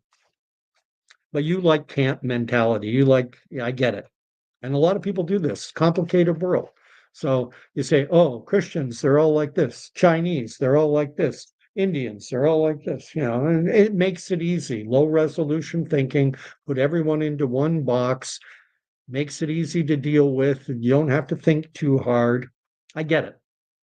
But anyway, I consider, and I'm going to be blunt. I consider that an incredibly ignorant comment, but it is what it is. Beautiful Dreams is asking me not to be so pessimistic. I see our government is already changing course with our economic policy to strengthen our position in the world. Proof is in the pudding. We'll see how things go. Uh, SRCS asked Rick Mercer a simple question when we met in Halifax. Uh, well, that's the thing. I mean, I'm sure when he went down, Rick Mercer went down to the States, he'd have this thing talking to Americans, and I remember he was going, it looked like New York City. He was going around asking people about the fact that there was a recent survey done in Canada, and they found that 9 out of 10 students couldn't identify their state on a map. What do you think of that? And all the responses were, oh, it's horrible. Every Canadian kid should be able to find their state on the map. And they ended it with a woman with her kid, probably 10, 11, 12 years of age. And the woman's going, oh, that's horrible. The Canadian educational system must be so bad, blah, blah, blah. And the kid's going, Mom, Mom. And the kid says, Mom, they don't have states in Canada. They have provinces. And anyway, I wouldn't use Rick Mercer as my window into America. I lived down there for 10 years. There were, almost 10. New York, New Jersey, Oregon. There were some Americans who knew Canada intimately well, who visited often and were very well aware. But likewise, there were the individual, but I get it. You like to compartmentalize and stick everyone in the same group because I don't want to have to think. Let's see what beautiful dreams. Saying we made a mistake to put all our eggs into one American basket. Granted, I was against the free trade agreement back in 1988 when we had that election between John Turner's Liberals and Broadbent and the NDP opposed to free trade. Brian Mulroney's Conservative government was pushing free trade. I was very much against free trade back then. Now, everyone is all for it. Mark Carney is huge on it. He wants free trade. Anyway, it will take time to correct our mistake. We have no choice, ultimately. I mean, we're stuck with Mark Carney for good, bad, or otherwise. So it's best to hope that he can improve things. One thing you should know, beautiful dreams, and I haven't mentioned it so much on this live stream, whether Canada works toward achieving net zero or not, my non-expert opinion is that the climate will continue to change because that is what climate does. And I've said it in many previous videos, in and around the year 1000 until about 1400, climatologists refer to that as the medieval warming period. The world went through a warming period, 400 years long, called the medieval warming period. In and around 1400 until about 1800, we went into a different period of climatic change referred to as the Little Ice Age. And during both the medieval warming period and the Little Ice Age, there were reports of cataclysmic meteorological weather events. Happens. Well, I don't think it's going to stop happening no matter what we do. But with that being said, cleaner air, cleaner water, cleaner soil, these are good things. So, but I don't believe that carbon is the big bet. I've listened to the opinions of Richard Lindzen, Lindzen. He's all over YouTube. You can find him. He chaired meteorological studies at MIT and Harvard. Before that, he was at the University of Chicago. Then Harvard came along and they poached him. We want you to be the chair of our meteorological studies department. And then MIT did the same. So he's highly qualified. Does that mean he's right? Science is often contentious. Normally it is. Good science is. Good science doesn't put things to a vote. They let all voices talk. And Mark Carney seems to think he's a world's leading climatologist. He's smart enough to know amongst all these contentious voices. Some experts say that carbon, fossil fuel burning is a major, huge issue in terms of its impact on climate. Others say it's very small. They all say, pretty much all climatologists agree that burning of fossil fuels has some impact on the climate, but it's a question of degree. Some say it's, incredibly small. Some say it's massive. Who's right? I don't know. We'll see what happens. But ultimately, if we're freezing in the dark while China keeps burning more and more coal, that's what all the reporting from all sources says, is that China just keeps bringing on more and more coal-fired generation, as does India. What difference does it make what little pipsqueak Canada does when India and China are 1.4 billion people each, and the Americans have 8, 9 times our population, and they're drill, baby, drill. So what are we going to do? Freeze in the dark for virtue signaling purposes? 150. I'd have to double check on that. I don't think. I think we tilt far more liberal than conservative, but I got to check on it. We'll see. And Beautiful Dreams assumes something correctly. I'm guessing my assumption was that you probably voted liberal, which is okay. And thank you for showing up. I don't like, and maybe you're the same way, I don't want to be in my echo chamber. And the tech world, YouTube and everything else, basically puts us in an echo chamber, and I don't like it. I want to be exposed to differing views, even if they're moronic and low resolution like SRCX, who likes to cut part. All Christians are like this. All Chinese are like that. All Americans are like this. That's dumb. I don't like to do that. And wow, I've got a new. Those Canadian folks, Canada was tricked by the CBC and the Liberal Party. Well, they certainly engaged in unethical journalistic practices, but that's what the CBC does. And they had over 1.4 billion reasons to do it, because Pierre Polyv had made us a central plank for, well, what was the central plank of the conservative platform? Depends who you talk to.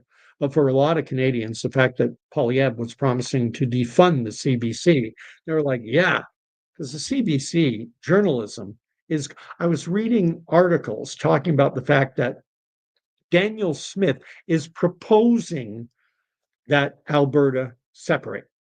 And it's like, no, that's false reporting in the mainstream, but she is not proposing that Alberta separate. She has said that she is a federalist. She wants Alberta to remain a strong and vital member of the Canadian Confederation. That's her public statement, or words very close to that effect.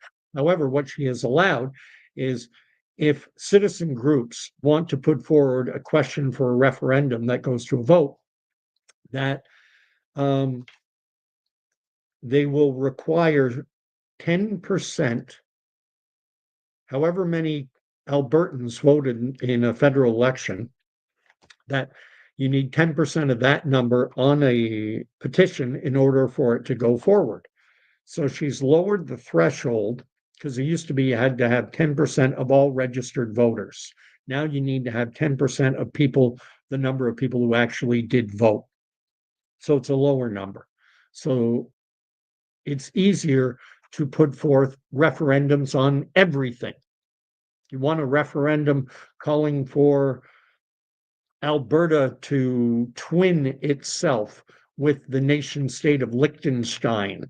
Well, now you can do it. You don't need as many signatures. And likewise, you can put forth a referendum calling on Alberta to separate from the rest of Canada. But she's not proposing it. They've got her in their targets as well.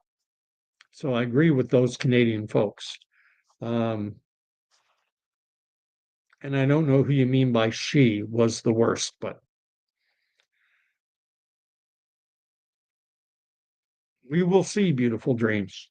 We will see. I will be forthright and say that I am not optimistic based on everything Mark Carney has said during the campaign about his, laser focus on Canada achieving net zero and all this stuff. I am not optimistic, but I have no choice. And obviously, I want to be wrong. I want Canada to improve. I want this 10-year slide under Trudeau. I want things to reverse and for Canada to stop being the bottom of the pile of the OECD countries or G7, G20. I'm tired of being in the basement. So I want him to succeed. I want this nation to succeed. Can he do it? We'll find out. He's got basically a free hand. 168 or 9 seats, whatever it ultimately ends up being, it's not a majority, but it might as well be. So he has a free hand. There are no excuses. Like Trudeau before him, with Trudeau, he was merely in the background acting as the top economic advisor. Now he's front and center. Maybe Trudeau wasn't listening to Mark Carney. I wasn't privy to those conversations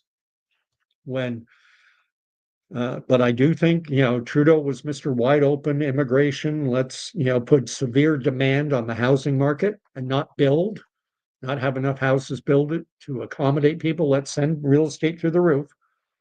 Maybe Carney wasn't, but it strikes me Carney did want white because he's talking about capping it at 5%, 2 million a year, and not getting there until 2027. So it sounds like he's all in on wide open, massive immigration. We'll see. And I don't see Donald Trump reversing course. I don't see Donald Trump embracing Canada's, vision of getting to net zero. I don't see the United States embracing DEI like we have. And I spoke about that early in the stream, the fact that I see challenges with both. DEI sounds all wonderful and good. We want to have diversity is good, equity isn't good, being inclusive is good, but does it come at a cost? Are the individuals being put in important positions? Are they qualified for those positions, or are we merely filling a quota? And how will that impact a country like Canada in a competitive world? The flip side, the meritocracy, where people solely get into their position on the basis of merit, that is provided that meritocracy is blind and that it does not punish those because they come from racialized communities. And it would be a fool's game to blindly say there's no racism in Canada, there's no racism in the United States. Obviously, there is. So there are challenges on both sides. And we'll see how things go. And SRCX says that a female prime minister is never going. We had one once for a few months, Kim Campbell. And SRCX is a, disturber. He's like Trump. He just likes attention. So let's not give it to him. And those Canadian folks seems to agree with me. His failures will decimate us. We will see what happens. He talked about Canada will never be for sale. If this country gets destroyed economically, I think Canadians at some point would eventually say, come on, please take us, help us. We're freezing in the dark because we can't get any natural gas. And they're dimming the sun to save the planet, and I can't fill up my car with renewable energy, and the electricity grid keeps going down. Help. I think it could happen, but that's an alternative future. We'll have to see. Max has shown up and was writing, I thought Canada's old relationship with the United States was over. Remember that relationship, the relationship we've had for the last 40, 50 years with the United States, that's over, according to. But that was campaign rhetoric. Jean Chrétien got caught on a live mic many years ago, probably back in the 90s. He was at something of an international conference. He was sitting at a board type table or a big conference table, and he had a microphone next to him, but he didn't know it was on. It was this, one of these famous hot mics. So he turned to another guy and he said, I talk tough against the American because, I need to do it for the voter, but at the end of the day, we need them. It's political. It's political theater. Carney, all this elbows up stuff and stuff was just stuff for the moronic mass who like slogans. In the US, Trump supporters liked hearing drain the swamp, and Canadian morons liked hearing elbows up. But morons vote. Morons vote. So if you can get enough elbows up, drain the swamp types, Donald Trump can get elected in the US and Mark Carney can get elected in Canada. Slogans are moronic. I'll throw something out. I mean, I wouldn't say friends, but I have a relationship, for lack of a better word, not talking about that kind, but you know what I mean, with the mayor of the town I live in. And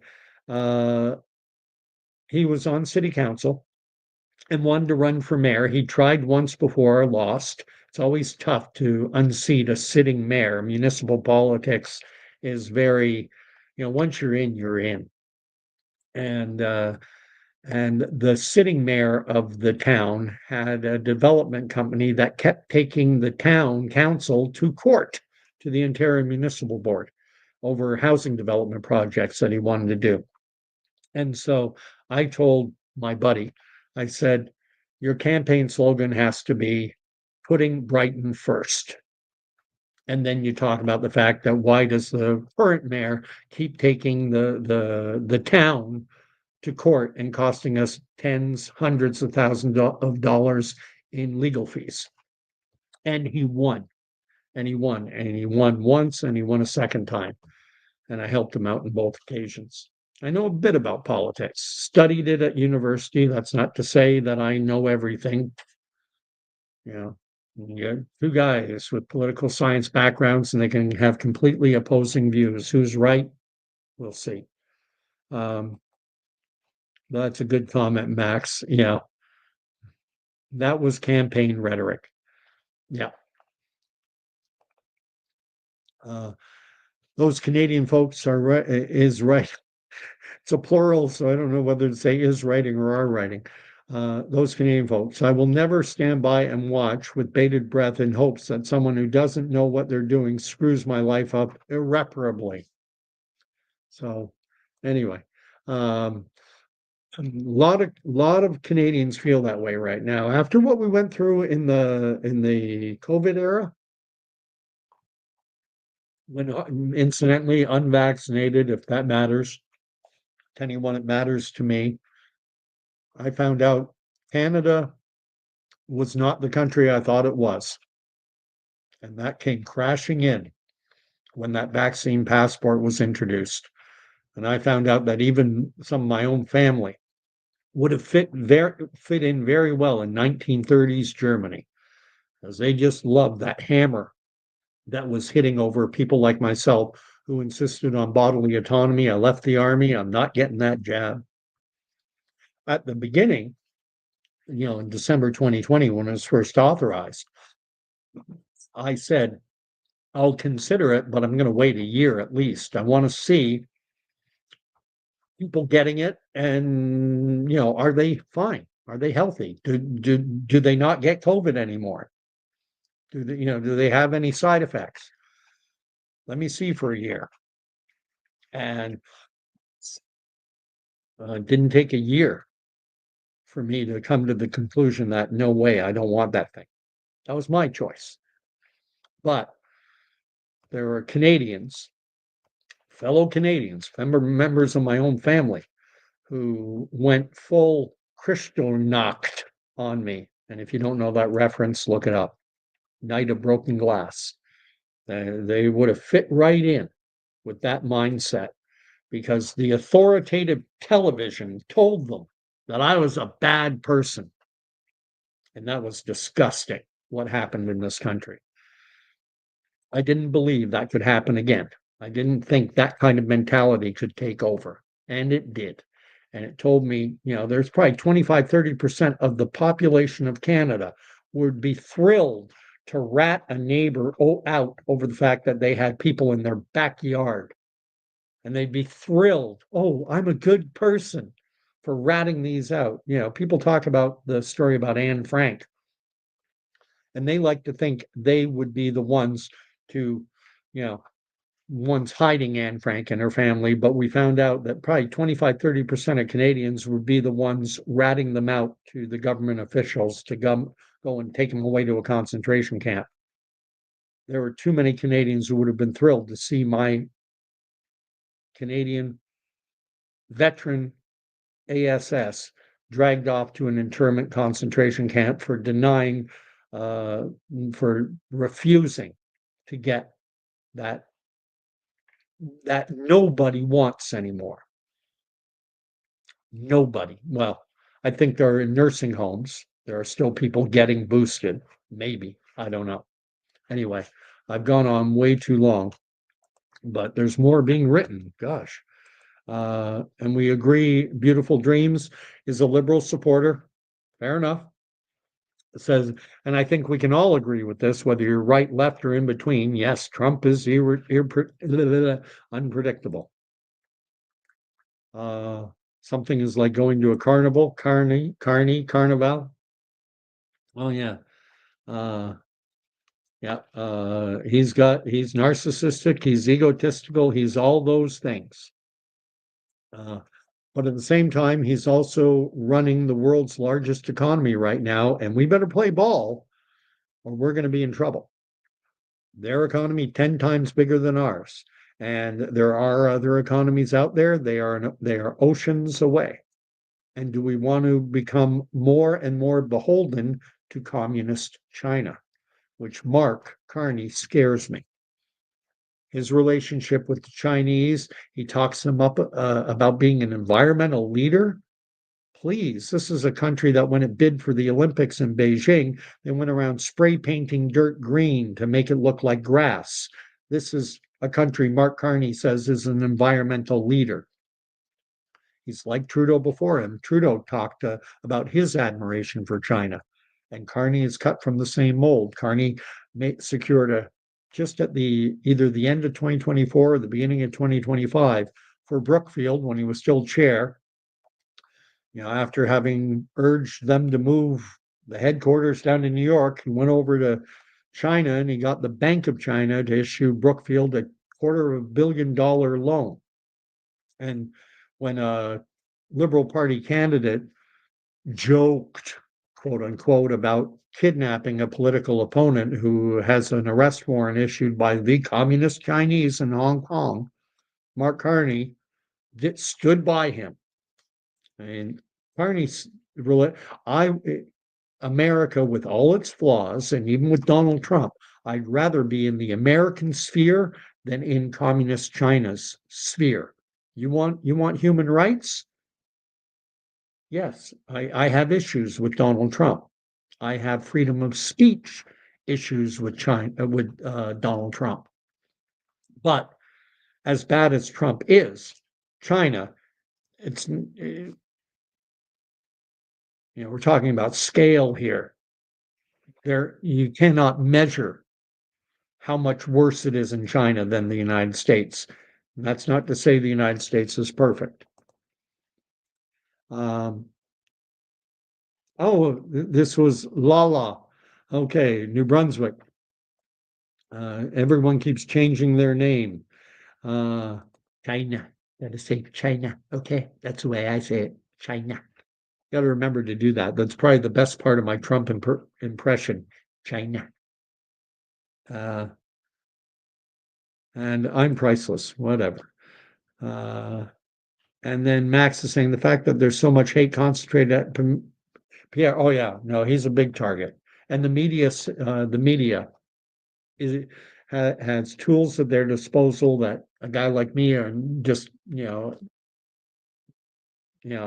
got a pea shooter and the Canadian media machine has a howitzer. That's what we're facing.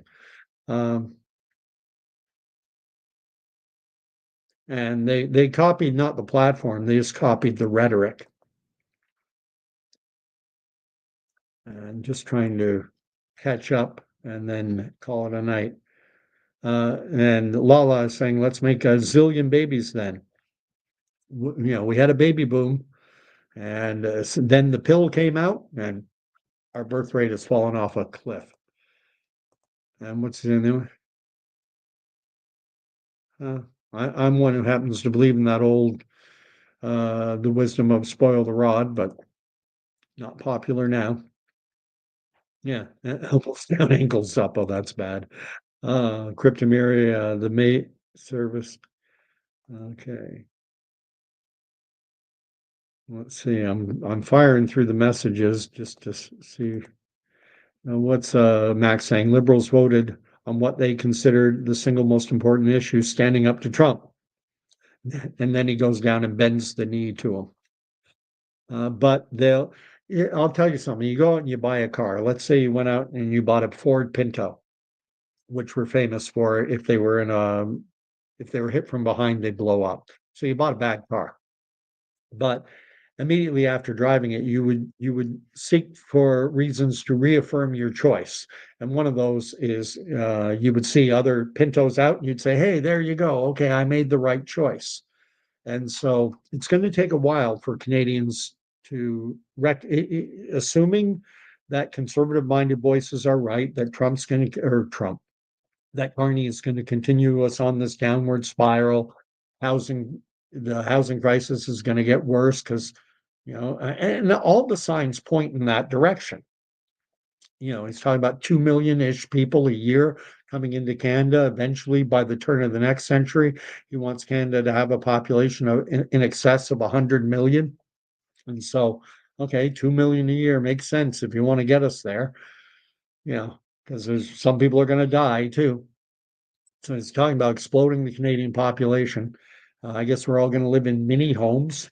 You're going to have a 150, 200 square foot home with a cubicle for a bathroom. I don't know.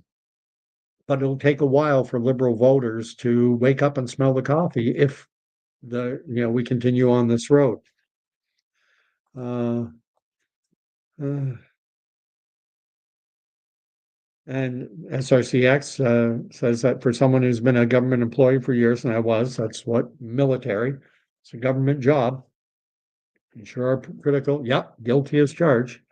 And hey, SRCX and I have something in common. He's never, well, I don't own one now. I have in the past. He says he's never owned one.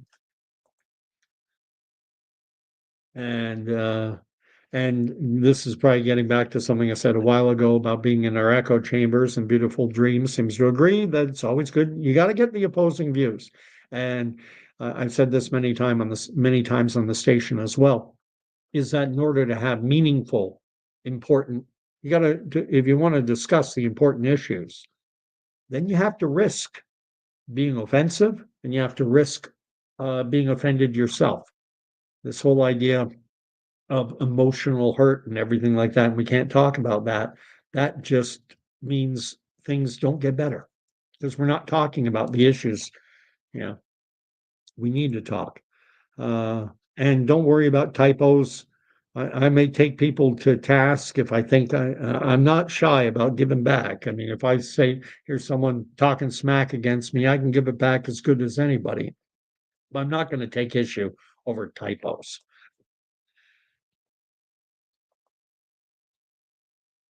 And some are agreeing. Max is saying that liberal boomers are in for a rude awakening. Yeah, are we going to be looking at increased taxation? Is he going to take away the primary residence capital gains tax exemption that exists right now?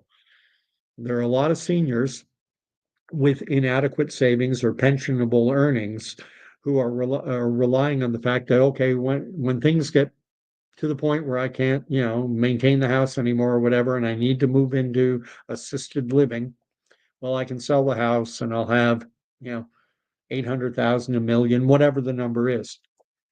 And then if Carney comes along and taxes that equity, they could have a lot less money than they thought they were going to have. And there's the old adage in financial planning is you cannot eat your house. So we'll see what happens. Whether or not they actually sell it. And Max saying that CMHC, Canadian Mortgage and Housing Corporation, funded a 250,000 study exploring home equity tax led by university. Yeah, that's been written of extensively. Now, just because they are studying something doesn't mean it's going to happen, but before you do something, typically governments will study it. So I think it's definitely on the table for discussion. I don't know who the pled is, uh, and whatever. That's the thing. Something CBC does quite frequently is when they have a contentious issue, you don't know, they interview people, but they might interview 100 and you get to see 3 on television. And if they're trying to combat a point of view, they do the straw man thing where they pick the 3 people expressing a view they want to trash, and they'll pick the 3 most regrettable people, 3 people who don't speak English necessarily well. I remember during the COVID vaccine debate, they went to Haldeman, I think it's called something like Haldeman or Haldimid County, out in and around South London Way. Talking about in and around Aylmer, Ontario, where Ontario has a police college. Many will know Aylmer for its police college south of London. And what they did, that region, which has a large Mennonite Amish population, have one of, if not the lowest vaccination rates in all of Ontario. And so CBC News did an expose on it. And who did they talk to? They talked to the regional chief medical health officer and a doctor. So you have 2 highly qualified people expressing the positive view about why everyone should get vaccinated. Then they went to the contrary side. Did they talk to Dr. Byram Bridle at nearby Guelph University? No. Did they talk to Dr. Hodgkins from Alberta, pathologist? No. No, they talked to some Eastern European guy, I'm guessing by his accent, in a local park who was swinging a kid, like a 2, 3-year-old. He was climbing all over his dad and picking up, and he goes, "Well, I hear good thing and bad thing about the vaccine. I don't know. I have not decided. I decide I not get it for now. I'm going to wait and see, blah, blah, blah." And it's like, this is the guy you choose to represent those opposed to getting the vaccine, seriously. And the other one was a church pastor. What? There were highly qualified voices, both in Canada and abroad, who were raising question marks about the vaccines, about did they stop infection. But they didn't talk to those people. No, they talked to some Eastern European guy and a guy who's probably got a bachelor's degree in theology. But that's what the media does, because that's how you frame people's opinion. That's not journalism. That's propaganda. I'll just leave Max's point there. SRCX is writing the pleb. He meant the pleb, not the pled. I watched a bit of Pleb Reporter, but my goatee is blown out. He looks like a younger version of me, but different personality type. Yeah, I see him. I see Pleb as being very populist. You've got their elements within the conservative camp and the liberal camp who are the slogan lovers. Elbows up, drain the swamp. Yeah, and the mentality is the same on both sides. And what the media does is it pushes people into one camp or the other. I'm all in for the elbows up.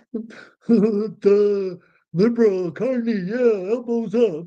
You get those guys. And then you get the flip side on the conservative side. Drain the swamp, drain the swamp. They're the same mentality of people. And the media pushes these, I'm going to say it, morons, into their respective camps. And then what the media will do when they want you to vote liberal is they won't go to those idiots who are just elbows up.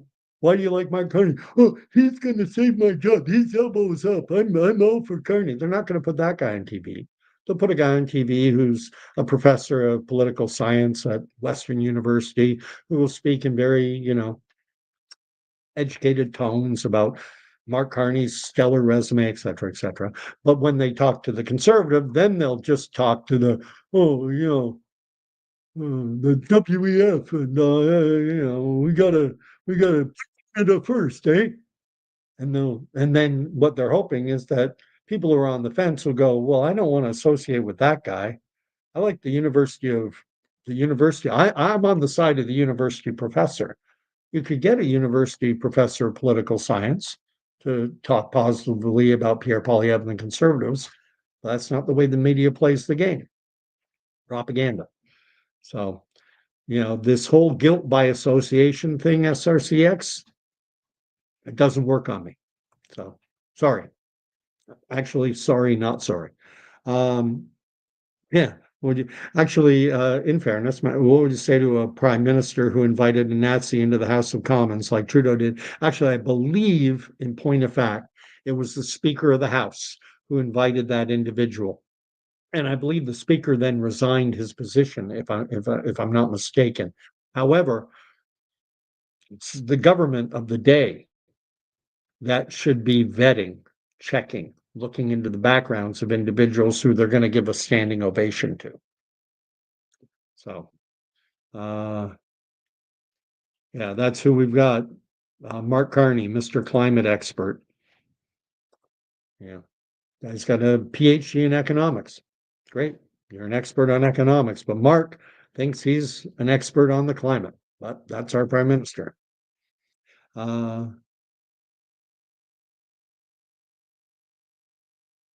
And laughing emojis, yeah. And Max is asking everyone to hit the like button. It took a while for the live stream to get rolling, but once it did, it got good. It always does. Beautiful Dreams agrees with me on one respect. Good. And I think it's a no-brainer, but I don't have the requisite bona fides, some say bona fides, the background. I don't have that educational background to state it definitively, but I think intuitively almost everyone recognizes like, duh, yeah, climate changes. We go through periods of warming and cooling, warming and cooling. Yeah, we're in a warming trend right now. And Beautiful Dreams at least agrees with me to the extent that we cannot stop climate change. But should we impoverish ourselves in an effort of trying to stop it? Because I have heard Carney use these terms. We need to stabilize the climate. We've got these century-long periods of warming and cooling. How can you stabilize a dynamic system? I don't know. But Mark Carney, as SRCX noted, he's the climate expert, Prime Minister climate. And SRCX says that he has read the Bible. The Immaculate Conception left out of the Bible? No, it was prophesied that a virgin will give birth in Bethlehem. So, whatever. And those Canadian folks, no, I'm not ignoring your comments. Far from it. Did I miss something? I apologize if I did. There's so many, I'm trying to get through it. So please, some grace. I don't know what that means. Don't care. Eat Me's writing, I will leave the link in the comments later, but Eat Me is a sub account. My comment will be under my main account. Oh, okay. Everyone, we've all got this. I think I'm sometimes English Frog because I'm an anglophone who speaks French, an anglophone qui peut débrouiller en français. And oh God, and SRCX, grow up, man. You're 12. Where's you going? My God. Kim Campbell was the worst. She wasn't around long enough to really do anything.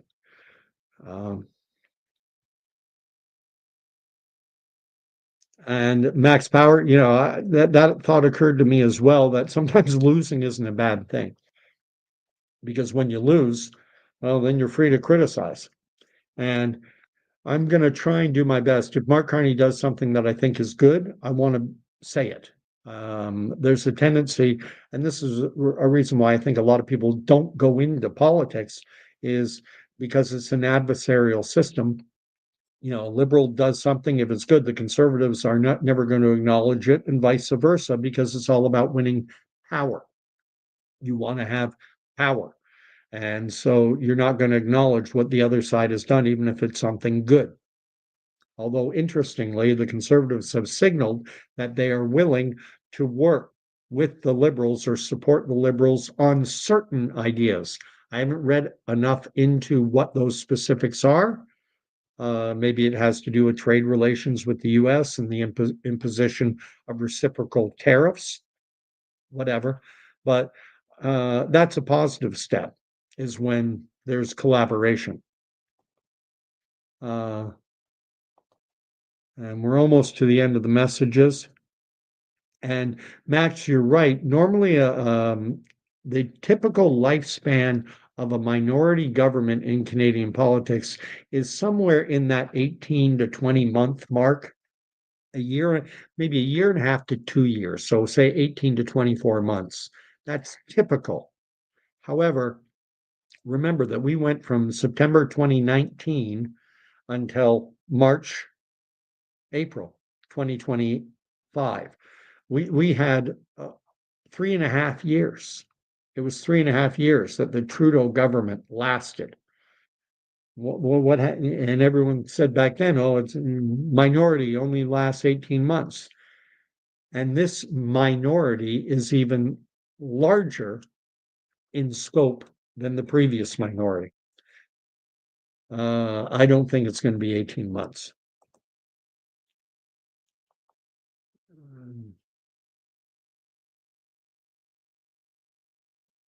We'll survive. Anyway, I've got beautiful dreams agreeing with some of what I have to say. Yeah, SRCX just wants attention. If I start talking, posting your messages up and ignoring his, he'll start talking to you just to get involved. He's got he's got a juvenile personality type. What can you do?